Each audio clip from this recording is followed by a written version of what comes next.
Welcome to the Moser On Manufacturing podcast, brought to you by Jacket Media Co. I'm just wild about Harry, and Harry's wild about me. Good morning, all. This is Lew Weiss, Manufacturing Talk Radio, and I'm here with Harry Moser from Reshoring Initiative.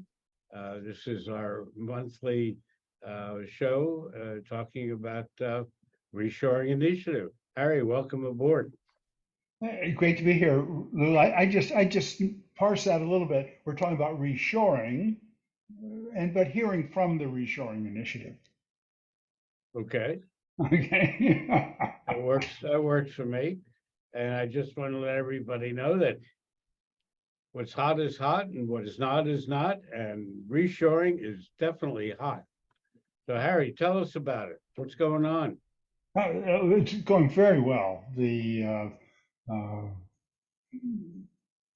numbers, we mainly track the jobs that are announced coming back, and the numbers have just been incredible. I'm going to show you a little slide here, so people can share my enthusiasm, my hotness here, and share screen, share.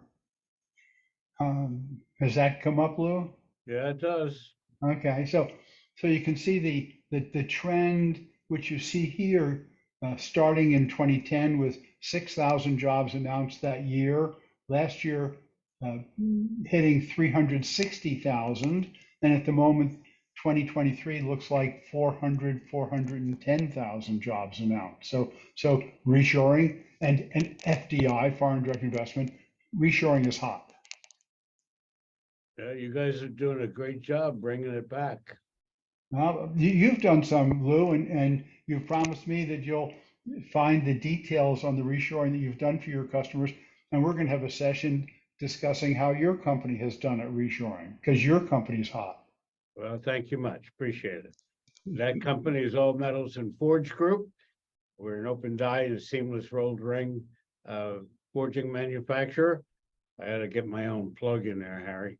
I opened the door for you so you can I go know, I through saw that. Yeah, there's got to be a reason why I'm doing Manufacturing Talk Radio, right?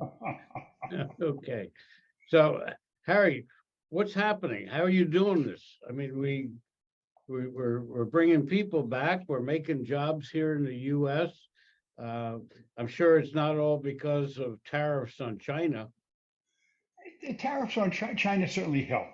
It's not all. It's clearly not all because of tariffs on China, but it's all connected. So just to put the tariffs in perspective, the typical product manufactured in China has a manufacturing cost or a price about 70% of the U.S. So let's say $7 there, $10 here.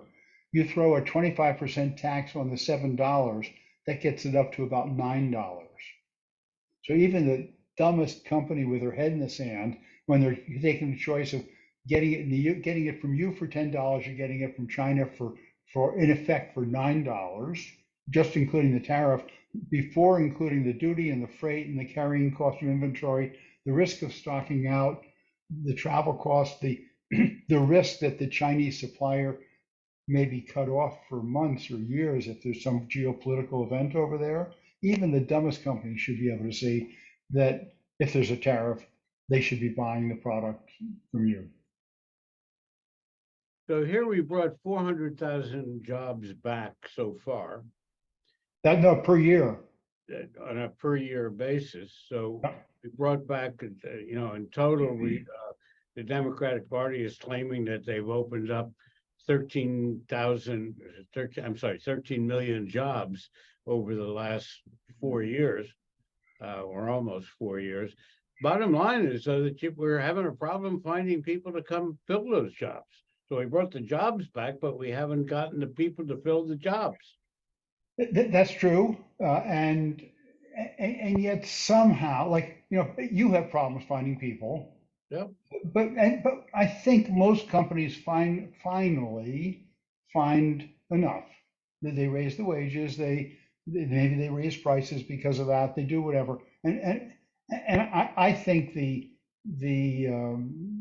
the report on jobs, open jobs, is somewhat overstated. So let me give you my example. Say there's two forgers in town. You're one of them, and there's Sue, and she has a forge shop. And we ask both of you, uh, how many more people would you hire if you could get them? And you each say, well, let's see, how many orders did I lose because of delivery? And you'd say 4 people. And Sue would think, and she'd think of the same 4 orders that she lost, the same orders she lost, and she'd say 4 people, but it's the same orders and the same number of 4 people. So I think that the job openings is somewhat overstated, so it isn't as bad as it sounds. Second, I remember one of the EV battery suppliers opened a factory somewhere in Kentucky, Tennessee, somewhere like that. And they wanted to hire 2,000 people, and they hired the 2,000 successfully 2 years earlier than their plan called for, because that many people came to take the job. Now they're probably paying more than the average shop and so on, but finally they're getting the people. Also, every day I read about community colleges opening up manufacturing training programs typically tied into apprenticeships, and so I think, yeah, I think the U.S. is we've rounded the corner, and we're picking up steam on the training, recruitment and training area. A lot of people also are concluding that it doesn't, for many people, they'll be better off financially, career-wise, with a good job in manufacturing than they would going to university, spending hundreds of thousands of dollars. Then that's just tuition. That doesn't include the booze, and on the and winding up with large debt, no real income for 5 years probably, in comparison to say the apprentice who comes to work for a shop like yours, makes money right from the beginning. Maybe your company pays the community college tuition. Maybe eventually sends them to get a bachelor's degree at night in metallurgy, for example, if they're really good. And so the economics are really very strong. So anybody out there who's listening, and and if you're going to be a top MIT or Stanford engineer, hey, go for it. But if you're not sure what you want to do, take a serious look at manufacturing, and especially if you're a hands-on kind of person, I think you'll find that you got a better deal working for a shop like Lew's. Harry, why don't you come back live? The bigger version of Harry. The bigger version of Harry. Do you want me to drop the slide? Yeah, there you go. Okay, so part of the problem that exists, aside from everything you just mentioned, is that the birth rate in this country is dropping, the retiring rate is increasing, so we have more than just people deciding whether to go to college or go into manufacturing. There's that issue, but there's fewer people. Yes, we need more babies, and right. I've meant to do the study, but I think that the kids that get out of high school and go to work for a shop like yours are more likely to get married sooner and have babies sooner, rather than kids that go off to college. Well, that's true. And then wind up, a year in San Francisco, and then a year in New York, and a year in somewhere on jobs, and bouncing around. Now, and maybe they get married when they're 30 or 32, and they maybe start to have babies when they're 37, 38, and maybe they have one kid. So I think more people going into manufacturing is going to be good for the baby industry too. Well, that's probably true. That's probably true.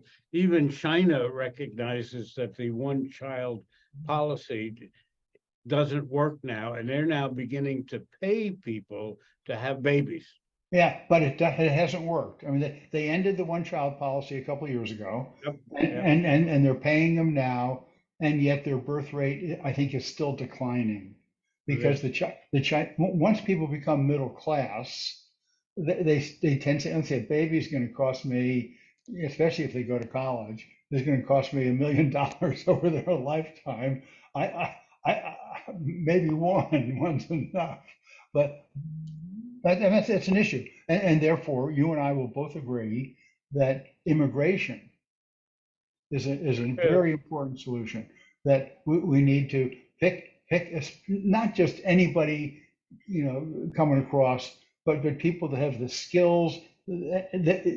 One group, the skills are needed: the toolmaker, the welder, the precision machinist, these kind of people. But also some people that are just willing to work hard and work their way up in a company. That's true.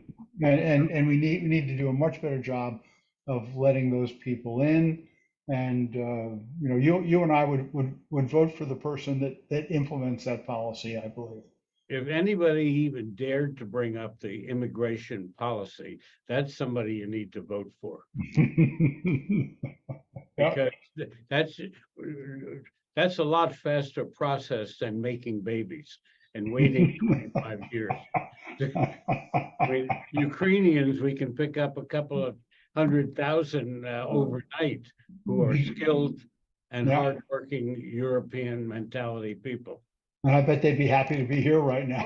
Oh, I'm sure. And a lot of them have family here anyway. So it's reuniting with prior generations. I think that's a very, very important function that our government is overlooking. So we should go back to talking about what the Reshoring Initiative does and what we bring. And so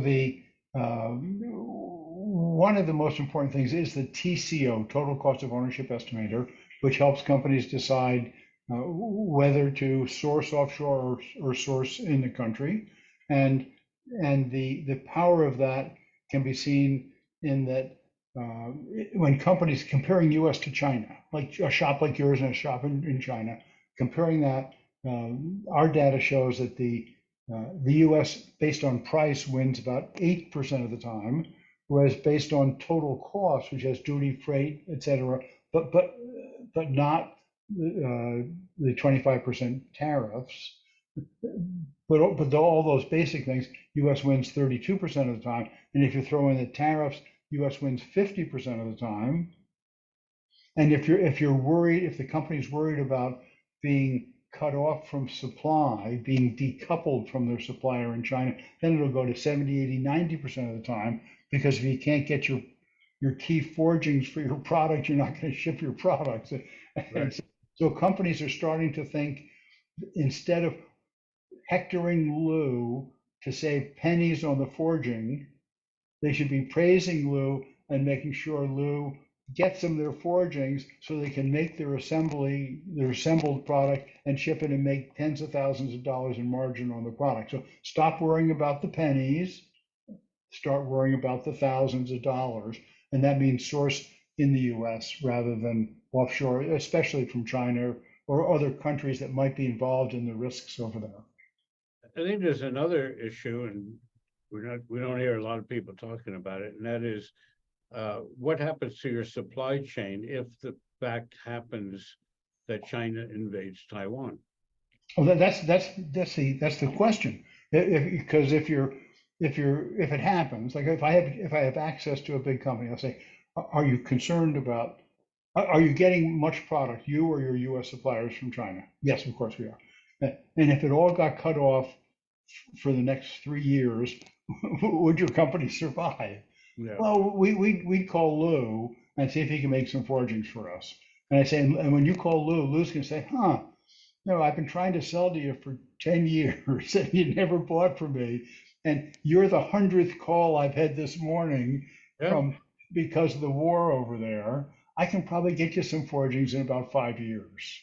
Whereas if they'll think of it as insurance against the risks, the geopolitical risks, and go to Lew and go to your other suppliers, machine shops, whatever they are now, bring some of the business back now using the TCO estimator to understand which ones make the most sense to bring back, and build up your local suppliers, build up your relationship with them. So when something goes bad and you call Lew and say, Lew, oh yeah, Bill, sure, yeah, thanks for all that business the last year. You need Right. something, let me see what I can do to help you. And you have to think ahead about the possibilities of these things happening, because who would have thought there would have been a war in Ukraine? Who would have thought Exactly. there would have been a war in Crimea? Who would have thought any of this is likely to happen? And to be short-sighted and not to think of the long-term downside is you're shortchanging yourself, your company, and your employees. So if those companies don't, if you're a job shop out there, listener, and the companies, the OEMs, the customers don't come to you, go to them. So think of the ones you've lost over the last 10, 20 years to offshore. Knock on their door and say, hey, are you concerned about your offshore supplies? Do you understand the risk that's involved? Let's get together and do the math together, calculate the total cost of ownership. I'm confident that the customer will agree that 10, 20, 30% of what they're importing, they'd be more profitable buying from the local supplier. So if they don't come to you, go to them. And if you can't figure out which ones to go to, if you identify the product that you make, a widget, a pump, a valve, whatever it is that you sell to other companies, we can tell you, the Reshoring Initiative, can tell you who the biggest importers are of those items, what tonnage they're bringing in, whom they're buying them from offshore, some idea of what they're paying for them, and then you use the TCO estimator to calculate the logic, the economics of it, and go to those companies, even if you don't know them, but call on them. That's what salesmen do. You call on people, call on them, and some should see that it makes sense to bring the work back and give it to you. Harry, one of the things that I gotta find my notes here.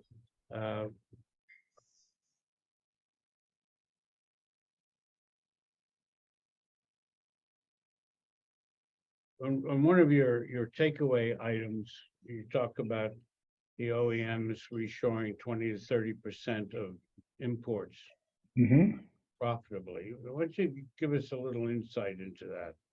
Okay, let me pull up my list to which you're referring. So we're both on the same page. So the takeaways that I suggested for this event, reshoring is booming. I showed you the number of jobs per year, how it's going up so dramatically. When OEMs do the math correctly, they will see OEMs, big companies, branded product companies, your customer, they'll see that 20 or 30% of what they're importing can be profitably reshored now, as long as they can find a good supplier like something like Lew, and that they should use the TCO, the total cost of ownership estimator, which is online on our website at www.reshorenow.org. So you go there, you sign up, you sign in, it's free to use, and you can use it. If you're a big company, use it to buy smarter by understanding all the costs and risks. If you're a supplier, use it to sell smarter, to convince your customer to buy smarter and buy from you.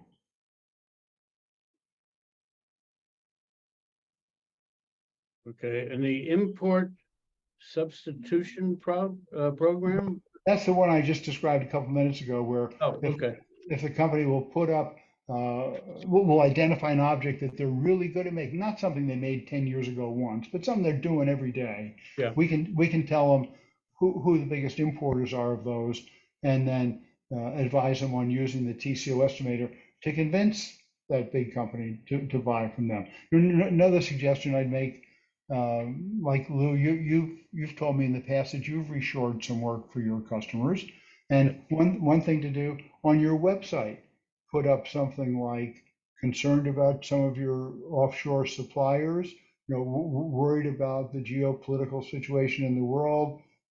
We're here to help you reshore. We can work the total cost calculation with you. We can help you reduce your inventory, improve deliveries, reduce stockouts, improve quality. Call us and let's do something good for both of us and for the community and the country. I like that idea, Harry, about putting the TCL up on my website. I think you should do that. At I least, I think refer it's as to good it. as Yeah. done. I think Yeah. it's as good as done. So if they don't go to you, they'll come to me and then I'll come to you. And that's good. Okay. Harry, do you have any final comments before we wrap up today's show? No, I hope business is good for everybody out there. We're honored to be part of Lew's network of programs here, which is expanding continuously and will eventually be covering the country. And I'm honored to have been part of it towards the beginning. Harry, thank you much. And you are part of our 780 shows that we've now done. Mhm. And I think we're at about 400 or 450 shows on YouTube, where you can see all of our shows and you can see all of Harry's shows. Harry has lots of great information. And don't forget Harry's URL. You want to give it to us again, Harry? Yeah, reshorenow.org, O-R-G. Okay, that works for me. Harry, Last thing, subject of workforce, we always want to show them the manufacturing is cool t-shirt. And I want everybody and their kids to remember that. And when they're thinking about what they should be doing as they are in high school and come out of high school, a career in manufacturing should be right at the top of the list. and Harry, I promise Scouts Honor next month, I'll be wearing the t-shirt. I look forward to it. All right. Thank you, everyone, for Bye, joining us. Lou. Bye, everybody. Yeah. Bye-bye. Thank you. Yep. And tune in every week for Manufacturing Talk Radio.